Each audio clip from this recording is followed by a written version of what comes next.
So I just finished watching Spider-Man Brand New Day, and today I'm going to be talking about my thoughts on the movie, my overall review and score for it, and was it worth the time and money? Because to go to the movie theaters nowadays costs about an arm and a leg. So let's get straight into it. First off, I want to talk about all the acting performances, who I liked, who I didn't like in this movie, how their characters portrayed, and we're going to start off with Tom Holland's Spider-Man.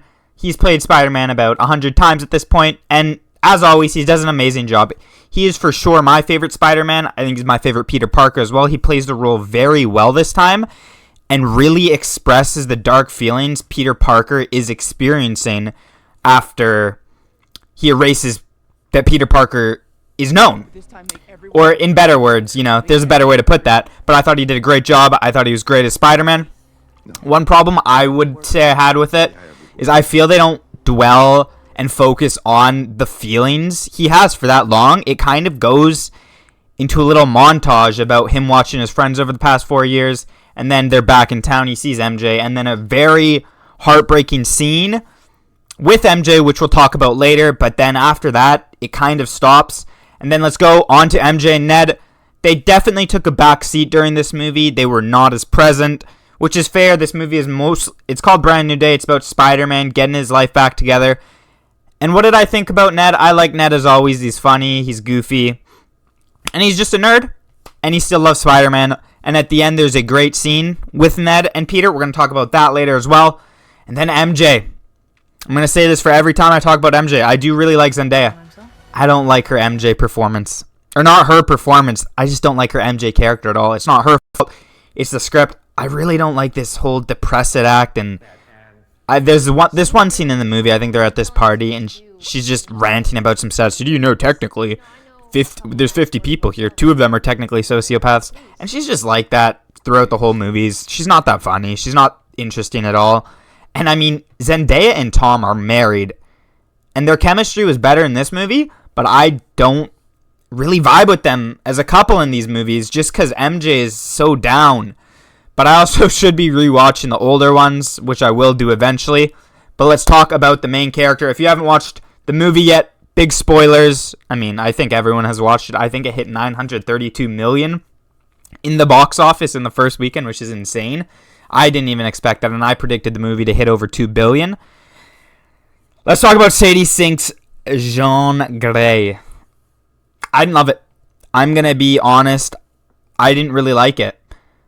I thought her switch she was initially being portrayed as just some evil monster doing anything in her power to get to her goal.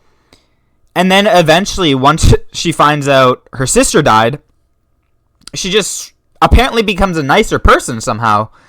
And she maybe Peter in Ned's apartment was reading some Naruto comics and Peter hits her with some talk no jutsu.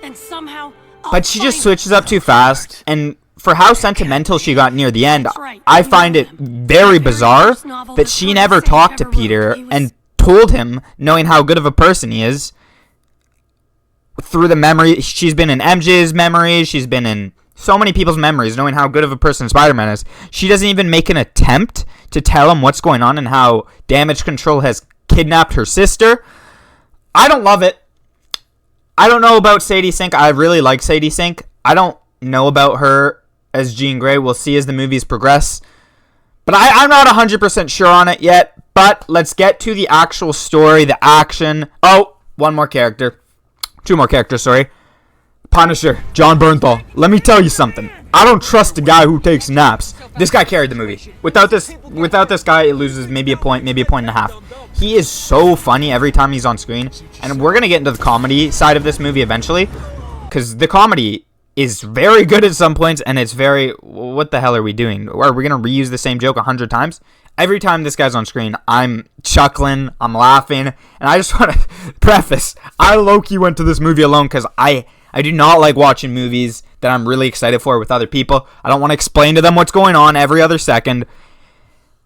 And yeah, I thought he was funny. And when I'm alone, I don't usually laugh at jokes, movie-style jokes, if you know what I mean. But I was trying so hard not to laugh when this guy was on screen. He's hilarious, and I've never seen his Punisher in the MCU, because let's be honest, MCU has been pumping out cash grabs for the past year. But this was a good start. I know it's not MCU. I know it's technically MCU with Sony, but he was the bright point. He was the star of the movie. Him and Tom, their dynamics were amazing. Their chemistry was amazing.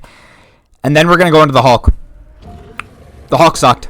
The Hulk, there was no point of him being in this movie. He was basically just a cheap out to get this inhibitor to control Peter's spider.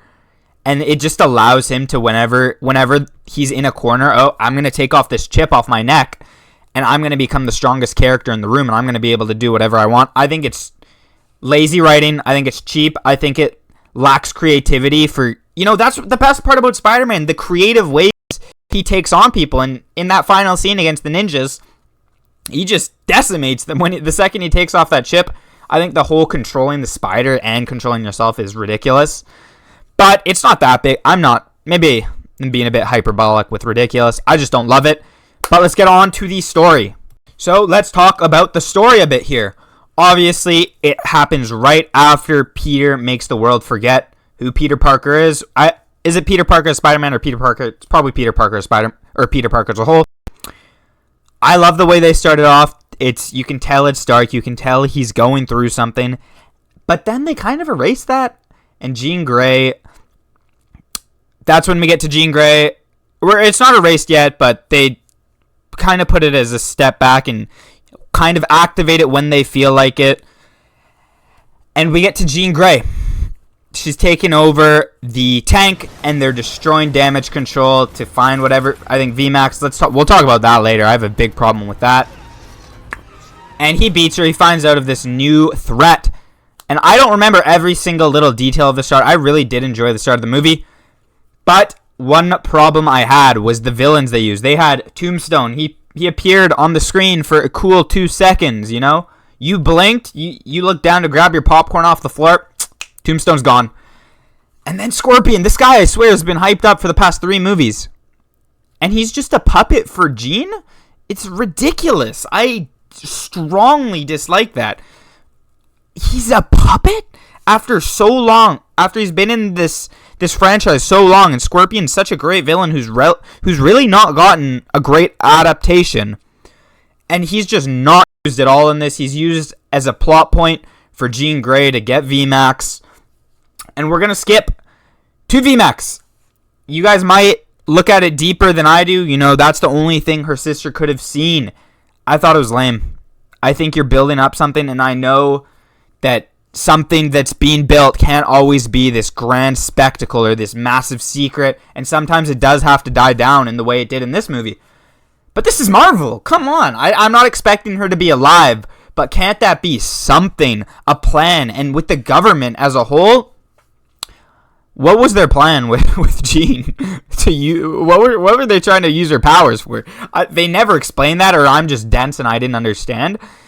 But they never really explained that. And yeah, I just didn't love the way they handled the capturing of Jean and her sister, and the sudden switch from Jean. Then we're going to go back to how they capture Jean. We got to talk about the Punisher quick. Let me tell you something. How's this guy getting from point A to point B in the busiest city in the world in a black van? That's all I want to say. How is this guy getting there? Is he wall riding? I don't understand. I thought that was hilarious. Obviously, that's not taking away anything from the movie. I thought that was funny. The Hulk scene.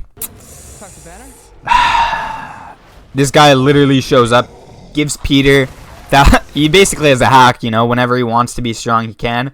And then does whatever every time Hulk does. This smart Hulk, I hate it. He gets Peter cornered. Oh, we used to be friends, Banner. Oh, yep. Hulk's gone. Falls off the roof. And he's back to normal. He's out of the movie. Hulk was so pointless. He was just a ticket grab, a money grab to make people see. And can we be honest? Does anyone care about MCU Hulk at this point? Because I don't. I really don't. He's lame in every movie. He gets beaten in every movie. And he's not strong.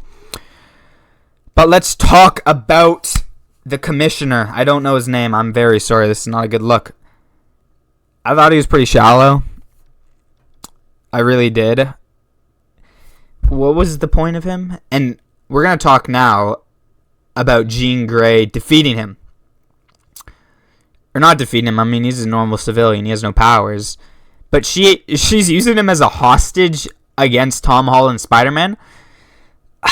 I don't like that end sequence.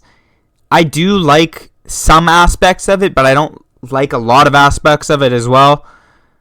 I don't love the way that she goes into Aunt May's memories. And I finally found someone like you. They're not alike at all. They have superpowers. That must mean they're alike. They're not. Jean Grey has grown up alone with no family. I'm pretty sure she was in foster houses. Her sister's been kidnapped, and now she's found out she has actually died, while Tom has had loving friends, good parent figures, and just the love of the whole world and not being persecuted from that. Teaming up with the cops, and he tries to tell her they're similar. What way are they similar besides the fact they have powers?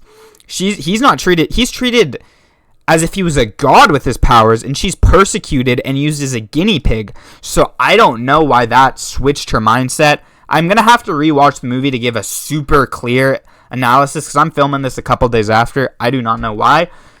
But we're going to talk about my favorite shot in the movie. Or before that, actually. We're going to talk about the upside down shots. I thought those were really, really well done. When they would flip the camera upside down, I thought that was cool. But back to what I was just about to go to. The Zendaya and Tom scene, the big chase, that was done amazingly. And then Zendaya and Tom on this rooftop. And Sadie Sink is controlling Tom. I knew it from the start.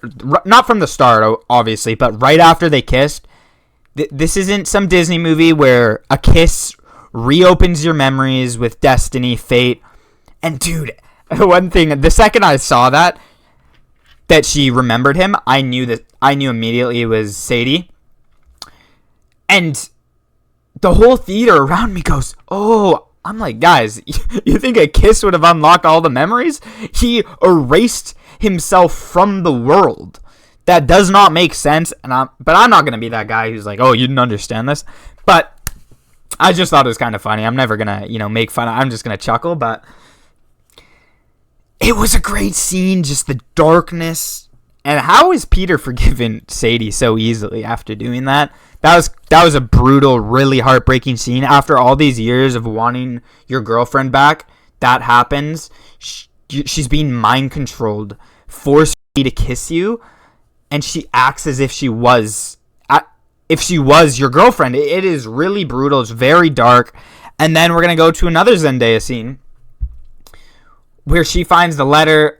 A cheap way for her to find out, let's be honest, but whatever. It leads into a great scene, and her talking about how her old self may have loved him, but she doesn't. I thought that was done brilliantly. Some series might make, if there's a situation like this, they'll fall back into love, but that's the realistic option. Zendaya does not know this man at all. She knows him as Spider-Man, and it also shows their connection before was authentic.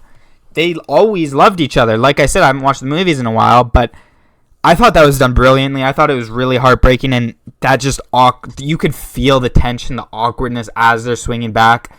I didn't love the way they kind of turned it into a little joke with her asking, I don't have my phone, but yeah. And then we got that amazing bonding scene between Ned and Peter. That whole section was done phenomenally. And let's talk about the ending. The Punisher's gunshot, let's be honest, that really added nothing to the movie. Let's be 100% honest. Oh, the hero protects her, But it's nothing of consequence. Doesn't take away any points. Adds a bit of fluff to the movie. Again, John Bernthal's amazing at the end. They made him take a nap, of course. But let's talk about that final handshake. Like I was talking about before, Destiny and Fate, that is not the same. Just because he doesn't know Peter Parker doesn't mean he forgets muscle memory, and that's telling him that he somehow knew this guy. And I like that. That's a great way to end the movie. I'm really excited for the second one. Then we're going to talk about the last thing here before I give my overall review. Or not review, my rating. The post-credit scene. That is the most disappointing post-credit scene I've ever seen. I don't care if he's not in Doomsday. He's probably going to be in Secret Wars. And dude, these guys next to me, bro. I know I just said I'm never going to, make fun of someone for not knowing something. I'm just going to chuckle. And that's what I did here. They're like, oh, I think that means he's going to be back in Avengers Doomsday or Secret Wars. I'm like, oh my gosh, we got Einstein in the building. But on to my thoughts. Oh, and by the way, never watch a movie in 3D. It's so distracting. It's so eye-straining. It sucks. But that was the only option I could on a Friday night. My review, my rating. I gave Spider-Man Brand New Day a 7.7 out of 10. I thought it was a great movie. It was really fun. It was super grounded. Spider-Man with all his normal villains that they didn't use properly, so that takes away a few points. The introduction of John Gray, I think it has a lot of potential. I think it can really fail on them, but it's a solid start. And the darkness in the first half of the movie was done excellently. The relationship between MJ and Peter was done amazingly. John Bernthal was great. There were some iffy points of the movie where you want to go on your phone. I think that's a great way to judge a movie. It might be, not super logical or based in facts. But, if I want to go on my phone a lot in the movie, it can't be that entertaining.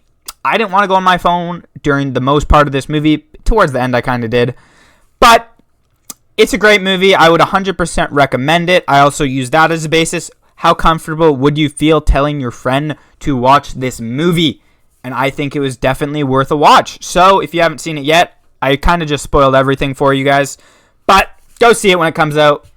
Watch it in a couple months when you forget everything I said. But guys, thank you so much for watching. Make sure to like and subscribe for more. Please, please, please, since it's my first review, give me some tips on stuff I can work on, some stuff I could talk about. And maybe I should write a script. I've been doing this all off the top of my head. But I really enjoy making these videos. Thank you guys so much for watching. And peace out. Make sure to watch more of my videos. Two last things before I go. I forgot to add them. Why did they do that running scene? Why is Max always running? I'm starting to feel bad for Sadie Sink. Why is she always running? And I do like how much they took from the game. I noticed a lot of that. A lot of the combat scenes and some of the villains. It was pretty fire. But again, thank you guys for watching. Peace out.